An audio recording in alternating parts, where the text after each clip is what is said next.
Welcome to Ganesh Carney TV. அனைவருக்கும் வணக்கம்.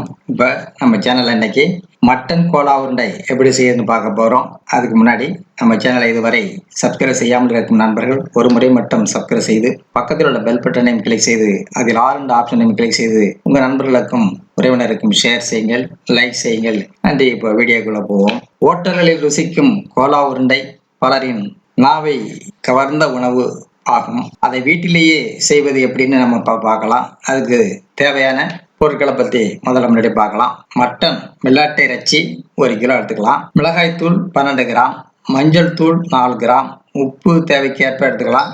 நறுக்கிய பச்சை மிளகாய் ஒரு 10 கிராம், நறுக்கிய பூண்டு ஒரு 20 கிராம் எடுத்துக்கலாம். நறுக்கிய கொத்தமல்லி தழை ஒரு 30 கிராம் அளவுக்கு எடுத்துக்கலாம். எலுமிச்சை சாறு ஒரு 3 மில்லி இருந்து 5 மில்லி வரைக்கும் எடுத்துக்கலாம். எண்ணெய் ஒரு 1/4 லிட்டர் தேவைப்படும், அதையும் எடுத்துக்கலாம். இப்போ அரைக்கிறதுக்கு துருவிய தேங்காய் ஒரு 25 கிராம், லவங்கப்பட்டை 2 கிராம், கிராம்பு 1, கசகசா ஒரு 10 கிராம், வறுத்த உளுத்தம்பருப்பு ஒரு 15 கிராம் எடுத்துக்கலாம். இப்போ முதல்ல மிக்சியில் சிறு துண்டுகளாக வெட்டப்பட்ட ஆட்டிறைச்சியை அரைத்து எடுத்துக்கலாம்.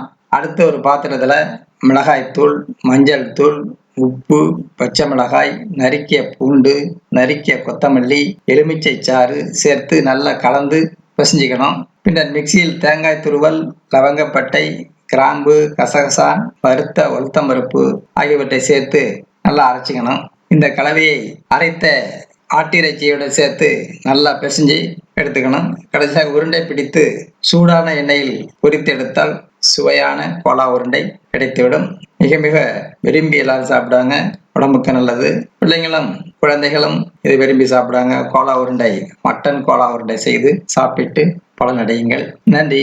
மறக்காமல் எமது சேனலை ஒரு முறை மட்டும் சப்ஸ்கிரைப் செய்து பக்கத்தில் உள்ள பெல் பட்டனையும் கிளிக் செய்து அதில் ஆல் என்ற ஆப்ஷனையும் கிளிக் செய்து உங்கள் நண்பர்களுக்கு உறவினருக்கும் ஷேர் செய்யுங்கள். வீடியோ பிடிச்சிருந்தா லைக் செய்யுங்கள்.